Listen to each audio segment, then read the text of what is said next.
A badge of honor. A badge of honor. Police officers and first responders wear badges to let their communities know they are here to protect and serve.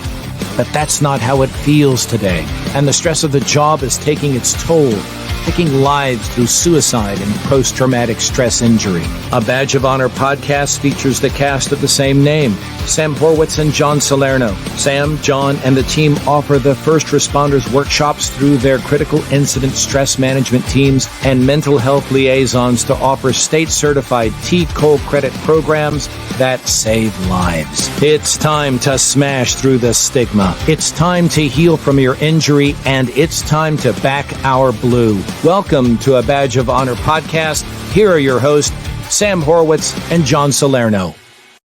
Hey, welcome to the award-winning A Badge of Honor podcast with John and Sam. Welcome, Sam. How are you?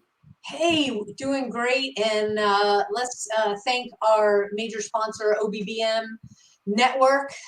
Thank you to them for helping us out with the show each week.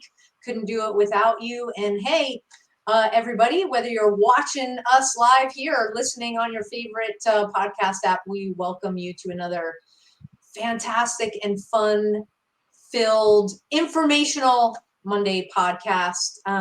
John just got back from the Axon Roadshow because today is World Mental Health Day. And Axon, for those of you who are not familiar, first of all, they're wonderful partners of ours. But anytime you see a police body cam video, that's Axon. That's Axon technology right there. Also dash cams, etc. And they ventured into the wellness space a bunch of years back, produced programming, some videos. And that's where we met them a couple of years ago. And fast forward to today, we are out at Grand Prairie PD. Thank you, Grand Prairie, for hosting everybody. It was a wonderful event. You could take part in their virtual reality.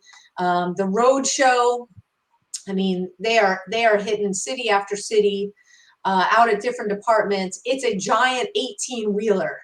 So they drive in this 18-wheeler, and the entire back portion it's set up in 3 segments.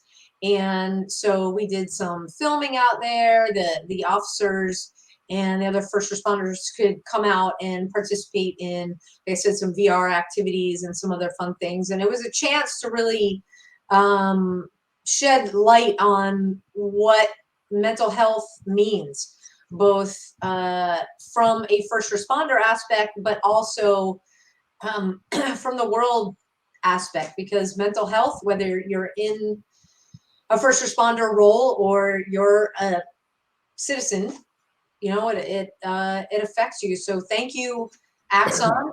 Really appreciate the partnership and having us out there.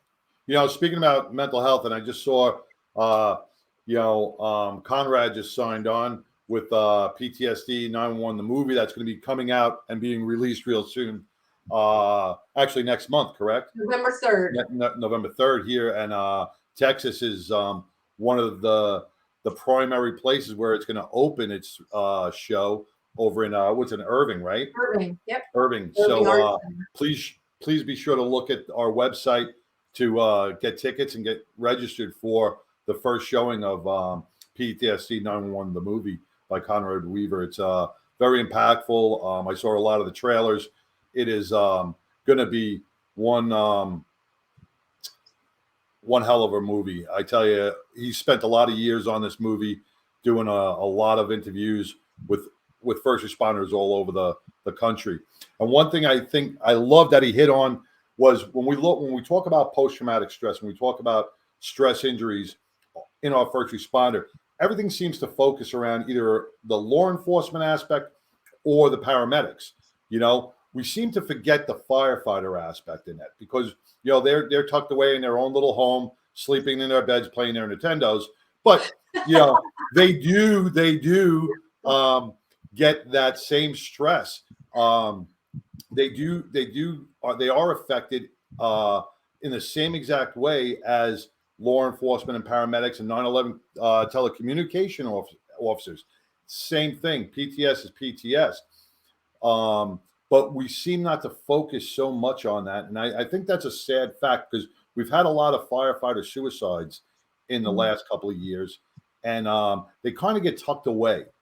Nobody really seems to think that, these heroes, these guys that are going into the burning buildings, the car accidents, the drownings, and the training, the intense training that they have to do on a daily basis. No one understands that puts your mind into a hypervigilant state consistently. You are constantly watching each other's back when you're going into a house fire or a building fire, or you got to worry about getting hit by a car on a car accident or a drunk driver. And there's so much that goes into it. And I'm glad for our guests that we have on, because this is really I think it's one of the first times we've really dug deep into the firefighter aspect. And I know Conrad has interviewed a lot of firefighters on his upcoming movie, which, man, when I watched it, I was like, wow, it brought back so many memories, brought back so much stuff. Yeah, and it's we think about firefighters and everybody, it's the wildfires or the calendar. They think of women. They're like, oh yeah, firefighters. They're so buff, and and they go on the calendars on my kitchen wall. But yeah, there is a whole a different aspect, a wellness component. Physical fitness is important, just like as mental wellness in being a firefighter. And our guest tonight is Nick Magoteaux from Brothers Helping Brothers. Nick, welcome to the podcast. Welcome. Hi, Sam. Hi, John. Thanks for having me. You bet. Let's dive right in, because John brought up an excellent point that a lot of, when we're talking about post-traumatic stress injury, people's first thought is, with first responders, is police. Mm-hmm. The understanding, or I'll say it's the lack of understanding that a lot of people have, that, you guys get to go back to the firehouse after whatever the incident is, and because you're together, that's all you need. You debrief. Right. It is nice that we do have crews and are together, but at the same time, everybody struggles differently. I know one of the big things, and it's big now in the fire service community, is peer support, which not only is that just maybe the people on duty on within your crew, but others coming from off duty, or people that you feel comfortable talking with, and those people are trained to send you, if you're a little too far gone, that you might need to see a mental health professional, recognizing those symptoms and taking those people, even if it is, taking them by the hand and taking them to the hospital where they need to be seen or treated. Unfortunately, with firefighters, it does seem like there are a lot of health risks, mental and physical health risks that go on. And, that's one of the things that we've, identified as being an issue. So we wanted to kind of tackle that head on with one of our conferences. So in 2018, I started noticing that there, a lot of people were talking about cancer in the fire service, which was a huge topic. Yes. And then but nobody was talking about the mental health issue.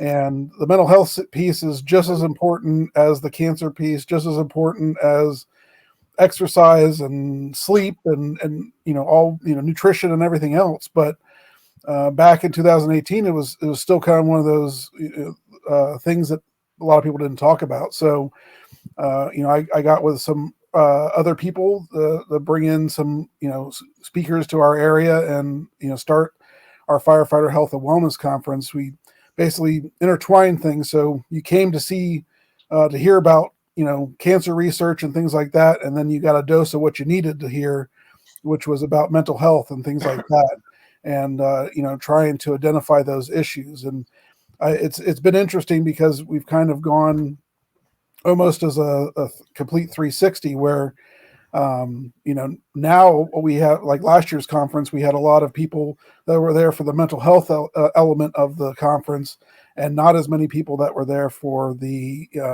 cancer or other types of health, that we focus on. So. Absolutely. And we're going to talk more about that. We got to take a quick break. We're going to focus on firefighter health and wellness.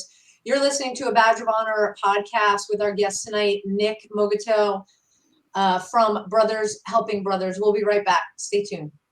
Interested in starting a podcast or TV show? Worried about what you'll say and how to keep it engaging? Think you'd like to be a guest on podcast, radio, or TV shows? Hi, I'm Susan Hamilton, owner and founder of OBBM Network, and I would like to invite you to an OBBM media training to get the tools you need for a relaxed and polished performance we'll be proud to share. Our specialized training techniques include role play, voice training, and everything you need to deliver a confident, clear, and engaging interaction. Go to offbeatbusiness.com. Go to the calendar and register for a training that's convenient for you. Dates available now, 214-714-0495. Hey, welcome back to a Badge of Honor podcast with Nick from Brothers Helping Brothers.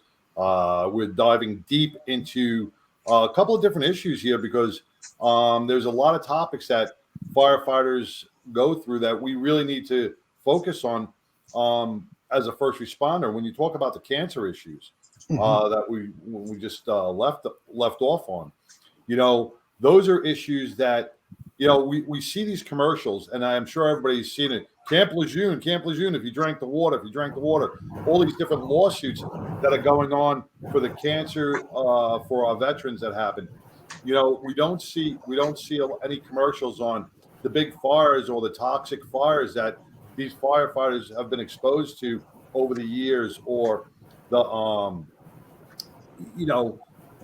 stuff, the contaminants, the carcinogens that they breathe in on a daily basis that causes cancers 20 years from now. We look at 9/11. Me and Sam both get screened yearly for cancers, and knock on wood, we've so far been both safe, but I know hundreds of firefighters and responders that have been battling, and we brothers help. There's not enough, especially in the volunteer service. There's not enough. I want to say backing or medical provisions to help these guys through. Yeah, it's unfortunate. I mean, right now, especially, I'm from Ohio, and I can speak, intimately about Ohio's laws and things like that.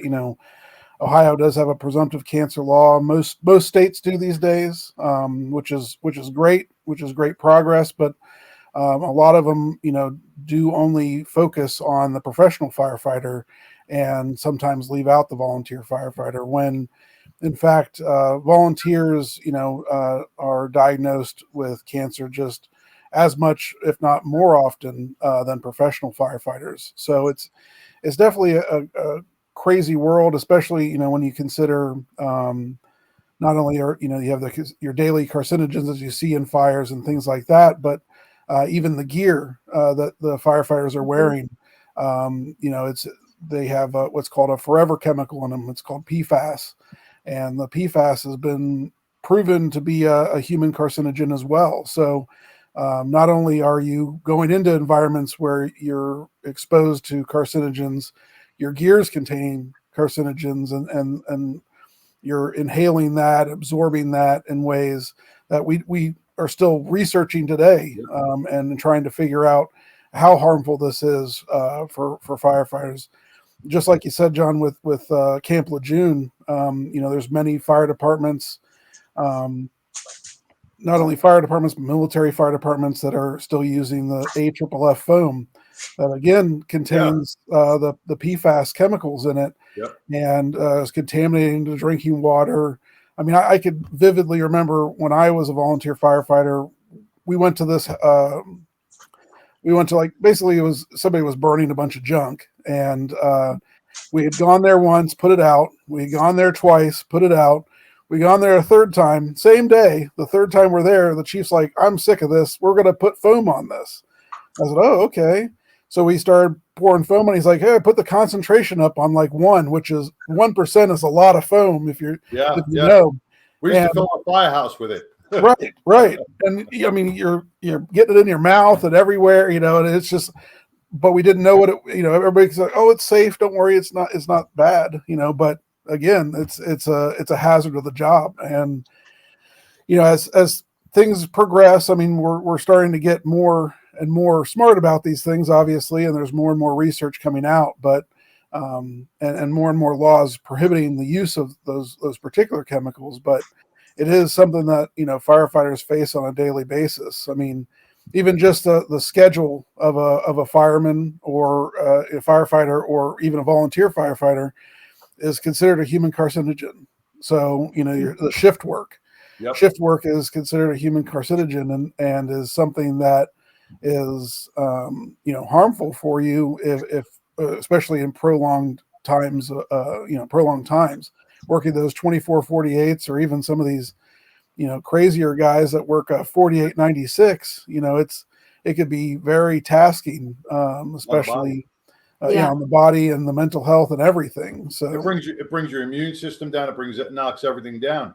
Going on the gear. I just want to ask, because John, you and I get asked this all the time. Nick, how long were you a firefighter, and what made you choose firefighting?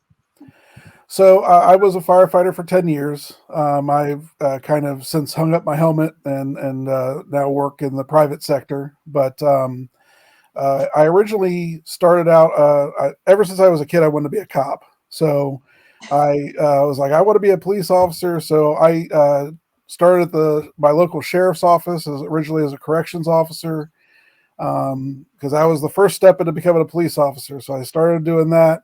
I was in cadet programs and things like that as a teenager, and then transferred to dispatch eventually. Really enjoyed doing dispatch. Then, started to get to know more people. One of the guys I worked with was a former full-time firefighter that came and started working dispatch instead. And he's like, you should try it. You should, go out there and give it a go. Sleep. You can sleep. Yeah, exactly. Yeah.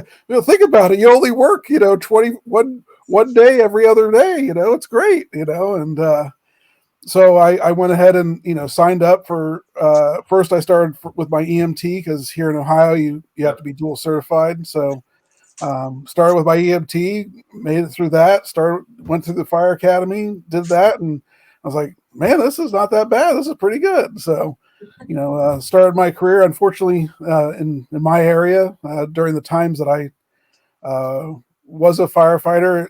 There was a lot, like everybody was a firefighter, it seemed like. And so jobs were very competitive.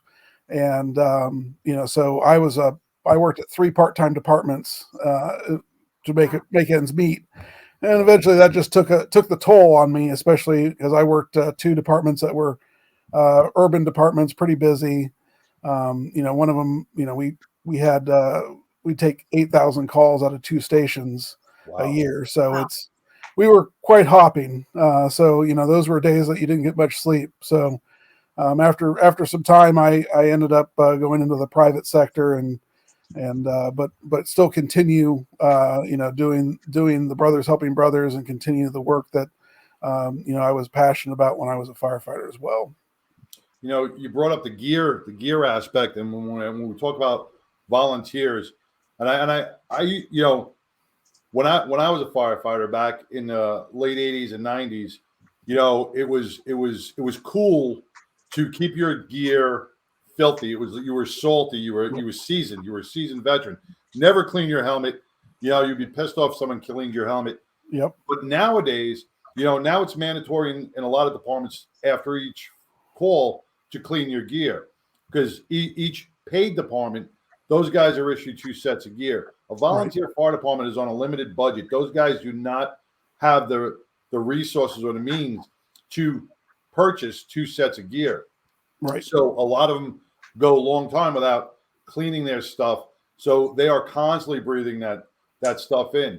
And you hear a lot of people go, well, they wear Scott packs, or they're wearing their SCBAs. Well, yeah, that's true.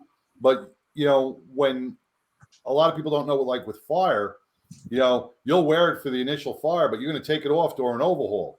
And that's when everything is smoldering. And that's where you're going to get sick during overhaul. Yeah. We're going to come back and talk about firefighter health, safety, and gear as we got to take a quick break. We'll be right back with Brothers Helping Brothers.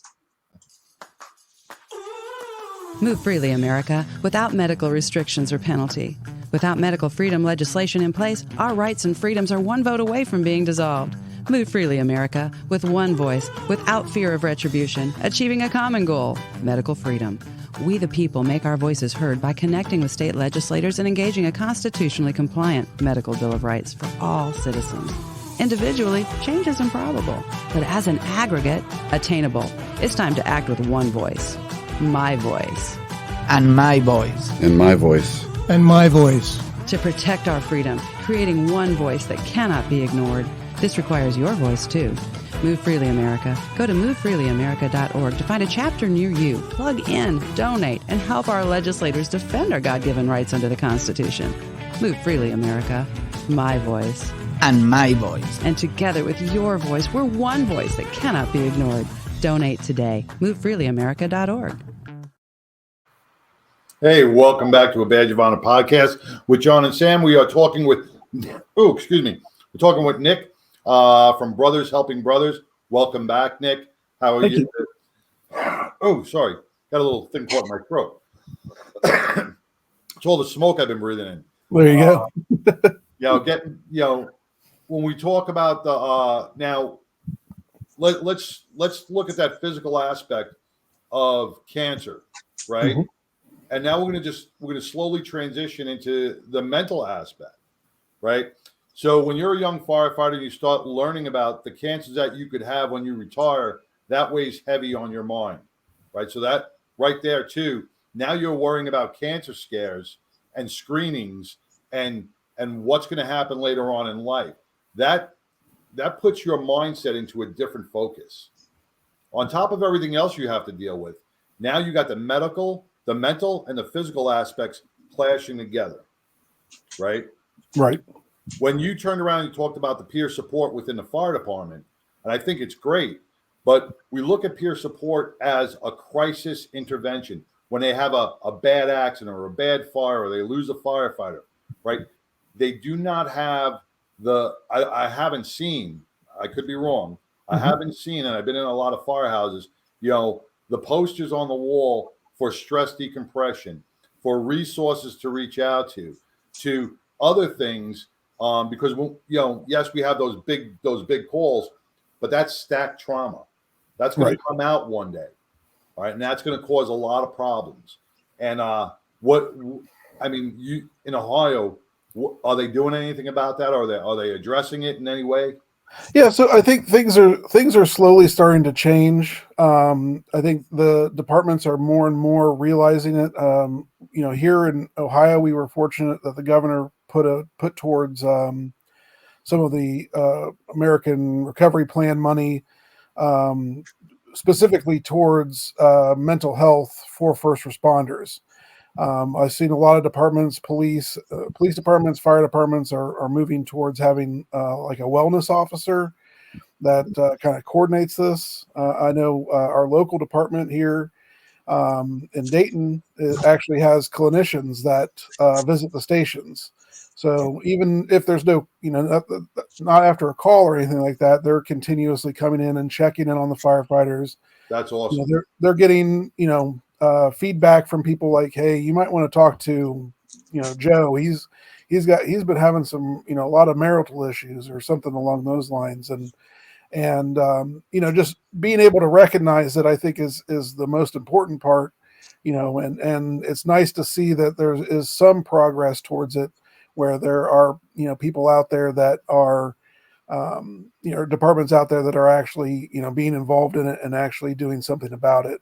I think you'll see more and more clinicians start coming on, just like, you've probably seen, as a trend in the police world, that, you have social workers riding with officers now to help with mentally unstable people or I hate to say it, but I'm not in agreement with that.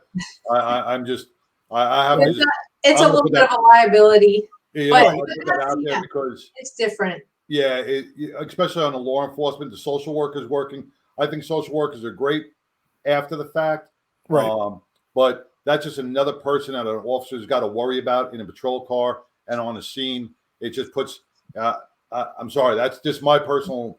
Those are my personal feelings on that. No, to me, I don't know enough knowledge about it, to be honest. I just know that, like, for our area, for example, they do have those social workers that are riding with officers.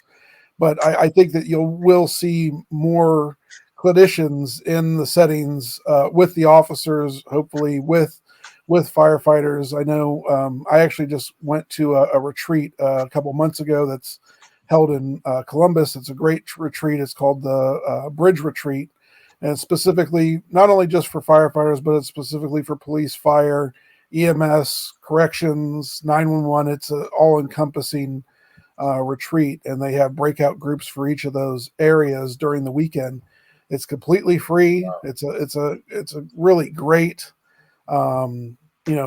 retreat. But they're the nice part, like, so they kind of use Columbus as a model almost. Columbus has its own like EAP, and I know sometimes when you think about EAP, an employee assistance program, it's a negative connotation because, well, I called them and they don't understand what I go through because I'm a police officer, I'm a firefighter.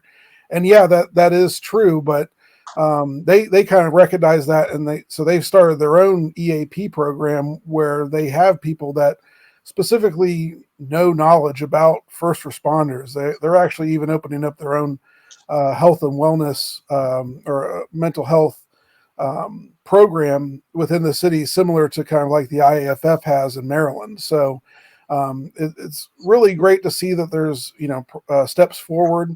I mean, there's a lot of still things that need to be done because, like, even like, for example, in Ohio, PTSD is not covered under workman's comp. So if you are experiencing some sort of PTSD symptoms from an incident or trauma over extended periods of time, if you need to go and seek treatment, especially maybe something that's an inpatient treatment, you're using your own sick time and vacation time to cover that. And again, another thing just to add more stress to the problem, right? Yeah. But I think as research continues and people see how this affects people and how this affects recruitment and retention, even that they'll start opening up those avenues to make it easier for first responders to get the help that they need. Now, you do a lot with health and wellness and Brothers Helping Brothers, but you go beyond that. We were just talking fitness a little bit before we went live, and you guys have a really unique publication. I think it's called Crackle, if I'm not mistaken. They're on your website. I'm going to go ahead and put up your website so that people, if you're watching, brothershelpingbrothers.org, right at the bottom there. And if you're listening, you just heard what I said, hopefully, and go on the website because, Nick, I think you do a fantastic job of painting the entire picture of what firefighters are dealing with on a daily basis, whether it be, career, full-time, but you especially highlight the volunteers and doing fundraisers and getting them the valuable gear that they need. Yeah, so Brothers Helping Brothers, it was founded in 2014 after a firefighter friend of mine passed away. It wasn't a line of duty death that necessarily could have been proven. He contracted a H1N1 flu, which, crazy to think that would kill somebody, but especially a fairly healthy 40-year-old male, but it did. And after he passed away, we were we were trying to raise money to help pay for his medical bills because he was, again, a part-time volunteer firefighter like the rest of us. And after he passed away, we decided to parlay that effort into at least paying for raising money for his daughter, who he left behind, a 13-year-old daughter. So we through a bunch of different efforts of like a fish fry and gun raffle and t-shirt sales and all that stuff, we were able to raise over $25,000, and we started a college fund for his daughter. After we did that, we're like, hey, this is real easy. We should, start helping more people, right? Yeah. And that was wrong, but we decided to start a nonprofit organization that would specifically help small rural fire departments. Art was the firefighter that passed away. He was passionate about being a firefighter where we were. We were in a town of 500 people, so it wasn't like it was a huge place. And we didn't have all the tools to do our jobs, but we make it work. That's what firefighters do, right? Yep. So we decided to, since that was a passion of his, that's what we would do as well. And so since then, we've been able to, raise funds and provide tools and equipment to small and rural fire departments across the United States. And last count, we've donated to 16 different departments, all the way from New Jersey to, I think, Texas is as far as we've gone out west. But it's amazing to kind of see, as somebody who goes out to talk to these departments, give them stuff to help do their job. It's crazy to see how small is, because often the departments that we're helping have a budget of under $200,000. Wow. So a lot of it's, basically they're paying for just the fuel the trucks up and things like that. And, everything else is done off of fundraisers or chicken dinners or whatever. And, I distinctly remember we helped a department in Eastern Kentucky, and they had 2 air packs for the entire department. And we were able to give them 4 air packs and a RIT pack for rapid intervention. And, that's probably the only RIT pack that's probably in the county. Wow. It was used, but it's better than nothing. And so, what we try to do is either try to raise the funds to provide that equipment, or try to find departments that we can pair, somebody who has a surplus that might be usable, that we can get it to another department and get them, something that they need. So that's fantastic. And we're talking fundraising, we're talking gear, we're talking everything firefighter with the executive director of Brothers Helping Brothers, Nick Magoteaux. We got to take a quick break. We will be right back. Every business needs a dependable junk hauling service to keep their property clutter-free. Call 630-470-8307. Junk Luggers offers a wide range of eco-friendly residential and commercial junk removal services to help your business run smoothly and efficiently.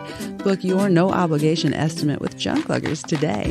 Banks and credit unions have unique junk, and Junk Luggers knows the business. Professional organizers, senior living communities, we're helping everyone clean up and start new. If you're redecorating, remodeling, or getting ready for new tenants, Junk Luggers will donate, recycle, and do our best to keep it out of the landfill. Call 630-470-8307. That's 630-470-8307 today. Hey, welcome back to the award-winning Badge of Honor podcast with John and Sam. And we want to welcome back Nick with Brothers Helping Brothers out of Ohio. We've been discussing volunteer fire departments throughout the country. And you brought up a great point just before we took the break, Nick, was the fundraising aspect of getting these guys gear to do their job, the proper gear to do their job. And when you look at firefighters' turnout gear, Scott pack, just the stuff to keep them safe, you're looking probably at around $3,500 to $4,000 per firefighter, correct? Or am I off base now? Well, I mean, it's actually kind of raised a little bit more than that. I mean, just your air pack alone can be up to $7,000. Oh, yeah. Okay. Think about having a radio. Depending on the type of radio you have, that could be a couple $1,000s. Just the gear itself. So a pair of pair of PPE pants and jacket, you're talking about, somewhere in the realms of $2,000 to $3,000. So, so yeah, I was a little off. So I mean, yeah. and I'm talking, back when I was a firefighter. I mean, now this stuff has evolved into more safety equipment, and reflectives and stuff, and heat sinks. You look at a thermal imaging camera that is dire for a firefighter to perform a rescue. A regular tick camera, what are they running in about 10 grand, maybe more? Anywhere between $6,000 and $10,000. I mean, it's when you think about firefighting, you think about the fire truck, and you think about the hose and the ladders and things like that. But there's a lot of other smaller things that are out there that some departments don't have or can't afford to have, and right, the life-saving equipment that they need. Absolutely, especially if your department wants to be a department that goes into the fires, because I mean there's some departments out there that don't have the means to even go inside a burning building because they don't have that equipment.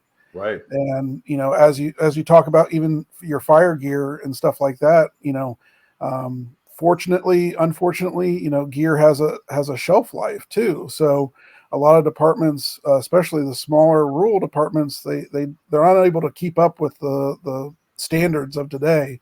Yep. As gear is supposed to be only used for 10 years, and then it's supposed to be phased out. You brought up let me just stop you real quick on that. You brought up a good point about it's supposed to be phased out. Now, for those who are just watching and listening, the fire service is run by OSHA, right? So you have to follow OSHA regulations. Now, if a firefighter is wearing a turnout coat or turnout pants and gets burned, and that turnout coat and stuff was not up to OSHA regulations or was supposed to be decommissioned, there's a good chance that he will lose out on any funds for his family or medical care because he was wearing improper equipment in some states. Yeah, that could be. I do know. OSHA is definitely a regulatory body, and they're going to use, obviously the standards that are set forth by the NFPA. Right. NFPA regulates that the gear should be no more than 10 years old. And I have seen in other research, that departments that have been cited by OSHA for having gear that's been over 10 years or not inspecting their gear on a regular basis or things like that. So it is a concern. It can be a liability issue for the town or agency that the fire department is under. So, but I mean, it's definitely a struggle because, having to buy gear every 10 years is sometimes an unrealistic possibility. And, I've been to departments where they've said we can't do that. We're not able to do that. We have to do with what we can. And, and that's the interesting thing about, the fire service is it's kind of, it's kind of all over the map sometimes when you talk about funding. You have departments that are, well funded, like you said, with like Long Island. A lot of the volunteer departments on Long Island, they've got great funding. They've got a great tax base. They've got, the top of the line everything. And then, you talk about, rural Eastern Kentucky, and they don't, they're lucky to have a truck that runs. And, well, it's like here, you go to the rural areas of Texas, out west. Those guys, they get one driver to take the truck to the fire, and everybody responds to the fire in their cars, their own personal vehicles, and they keep their gear in their car. And there's a lot that goes into this, and our country, our government, our whole way of thinking. We give to everybody else, but we kind of put the firefighters on the back burner.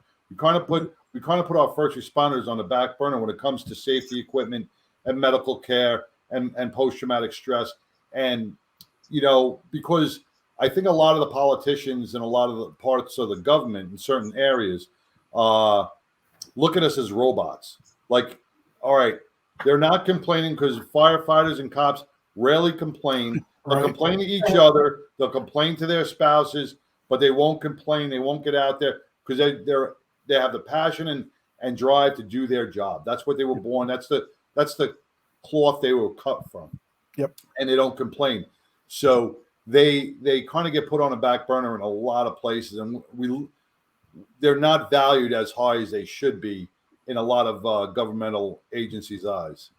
Well, and I think that's some of the problem, right? When you talk about like my organization, it's hard to, you could make an argument that nonprofits, are able to raise funds by storytelling, right? By showing you a compassionate story of why you should give to them. It's a little difficult for us because, firefighters aren't going to be the ones to tell you, hey, I didn't have the right tool to do this job because, hey, I might not have tool A, but I've got tool B and I'll make tool B work as well as it can, to overcompensate for tool A. And, no one says that. I mean, when a fire happens, a fire truck shows up, right? There's no not showing up. And that's the interesting part. I mean, I think a lot of, especially, the common citizen doesn't necessarily think like when I call 911, somebody's going to show up. And, in that case, they might show up, but they might not be, fully prepared to deal with that emergency.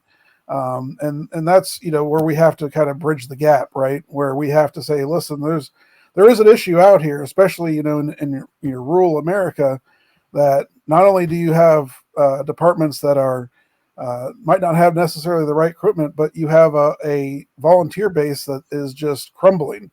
The volunteerism is just, completely on the decline. And, so that makes it even harder for these departments because instead of, allocating money to buy tools and equipment, they're allocating money to pay somebody to, stay on duty and things like that. And it just kind of perpetuates the circle. The department that I originally started working for, that was our case. We were paid minimum wage, which when you think about it is almost insane.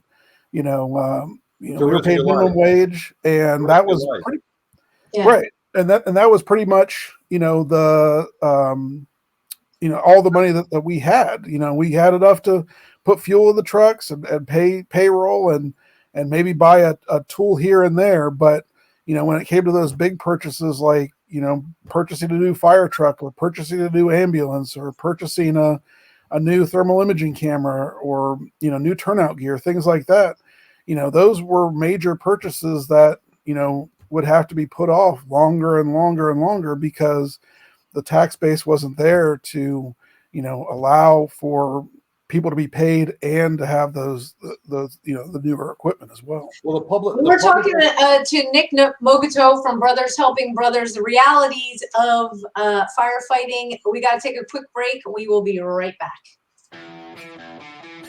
What is the role of American government anyway? Is the role of government to decide where I can go and where I can't? Is the role of government to work tirelessly to destroy vital infrastructure that keeps goods and services from my customers? Is the role of government to choose who can drive, fly, or ride according to mandated stipulations that threaten my body, health, mind, and conscience? Without medical freedom legislation in place, our rights and freedoms are one vote away from being dissolved. Individually, change is improbable, but as an aggregate, attainable. It's time to act with one voice. My voice. And my voice. And my voice. And my voice. To protect our freedom, creating one voice that cannot be ignored. This requires your voice, too. Your voice, your feet, your vote, not just at the ballot box, but training to be a poll watcher, precinct chair, judge, or early ballot counter, so you are doing all you can to protect the fairly counted American vote. Move Freely America. Go to movefreelyamerica.org to find a chapter near you. Plug in, donate, and help our legislators defend our God-given rights under the Constitution. Move Freely America, because my voice and my voice, together with your voice, we're one voice that cannot be ignored. Donate today. MoveFreelyAmerica.org. Hey, welcome back to a Badge of Honor podcast with John and Sam. My dogs are barking in the background and going crazy, so somebody's got to be at my door. But they'll get over it. And we are talking with Nick with Brothers Helping Brothers out of Ohio. And we're talking about something that's very rarely talked about, and it's the volunteer fire service throughout our country and the state of emergency that they are pretty much in. So I'm going to take a quick break and go figure out what's going on. Yeah, so let me pick up from where John is leaving off to address what's going on. I want to talk about specifically in the organization with the time that we have left is how can people get involved? Yeah, absolutely. So, I mean, obviously, what we're trying to do is either spread the word. So, anything that you could do to help spread that word, whether it be by social media, um, any route like that, talking about our organization, getting out there, donating, obviously, having a fundraising campaign. Every little bit dollar helps. When it comes to our organization, we pride ourselves on being able to, as far as our organization structure, we're unpaid volunteers. So none of us take any money for what we do. We have very little overhead costs. So a lot of the money that we raise goes directly to the cause that we're doing. I'd say, we're somewhere around between 90 and 95 cents from every dollar is going towards, either what we're doing, as far as conferences or putting tools in the hands of those who need it. So any dollar amount helps. Obviously spreading awareness and letting people know that our organization's out there. We're a small organization, but we try to make as much a big impact as possible. So it's been it's kind of crazy because we do get obviously a lot more requests than we can obviously handle, but we try to do as best as we can with the funds that we have and get it out there, get firefighters what they need. Well, you're doing a fantastic job, not only addressing for the small rural departments, getting them that equipment. I mean, we just used this last segment to talk about the equipment, the regulations. Nobody wants to hear that their department doesn't have what they need to adequately fight fires.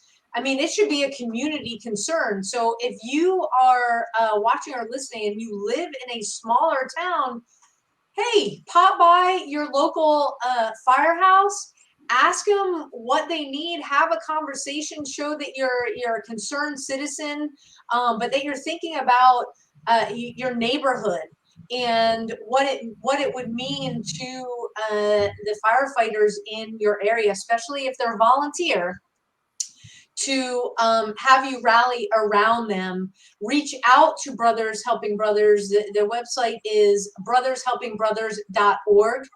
And talk to Nick. Have a conversation about how you make it happen, because it sounds like, you get as creative as you want to, but the huge reward is making the firefighters safer, which means your community is safer across the board.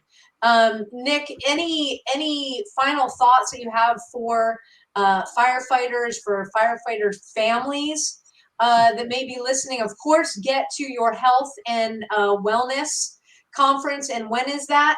When and where? So it's October 25th or 26th, 27th, and 28th in Beaver Creek, Ohio, suburb of Dayton.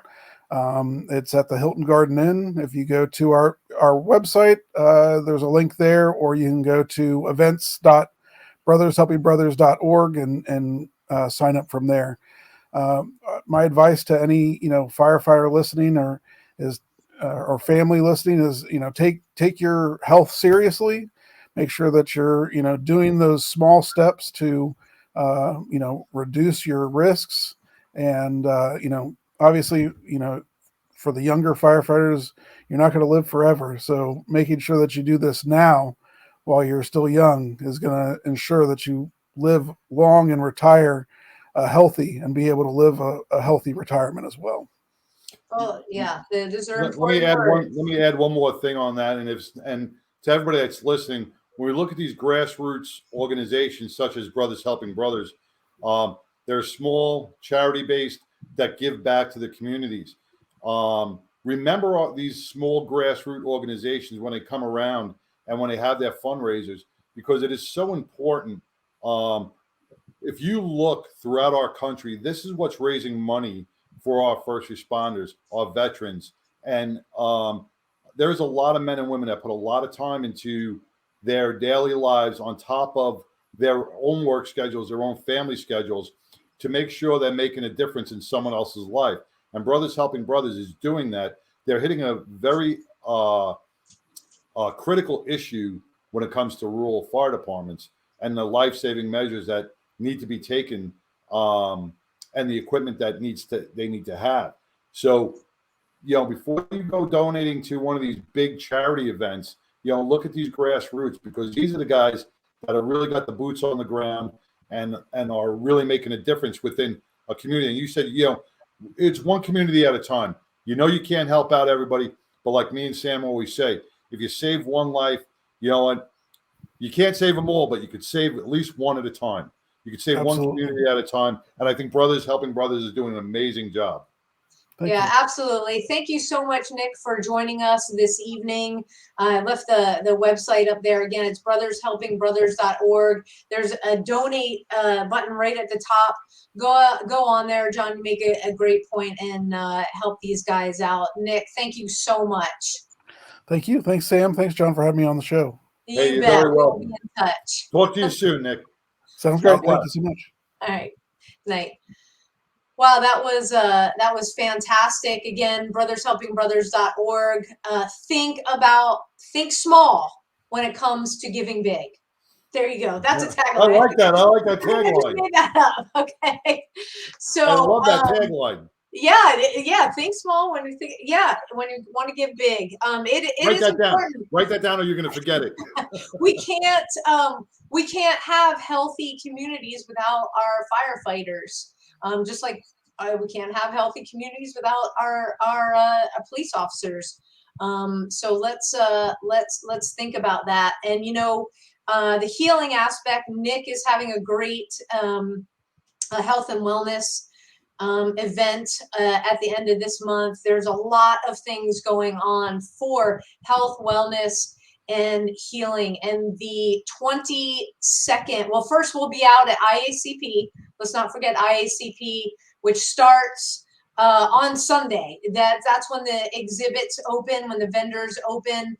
Starts Thursday, goes all the way through next Tuesday, but the vendor and exhibit hall will be open Sunday, Monday, Tuesday. Come on out and visit with us, and we'll introduce you to some amazing people. So thank you, IACP, for having us out this year, and yay, thank you for doing it in Dallas. So we don't have to go travel all over the place. We also have the 22nd of the month, okay, of every single month on the calendar. Mark it out. 6:30 p.m. Here in Rowlett, as well as in Fort Worth. We are walking the bridge. What does that mean? We're bringing awareness to the suicide epidemic for our veterans and our first responder communities, numbers well over 22 a day. So we walk a ceremonial 22 miles on the 22nd of every month. And you can find out more by visiting walkthebridge.org. We've got details, and find out where it is happening in your area. We have different events going on across the nation and internationally. And So yes, and internationally. We're global, folks. So walkthebridge.org right there. This October 22nd, special day, because we have a day of healing here in Rowlett at 8:30 a.m. We are doing, in conjunction with our partners at Heroes on the Water, kayak fishing for first responder families.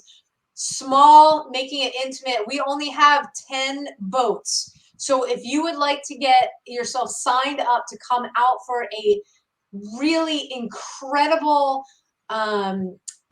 just experience out on the water, kayak fishing.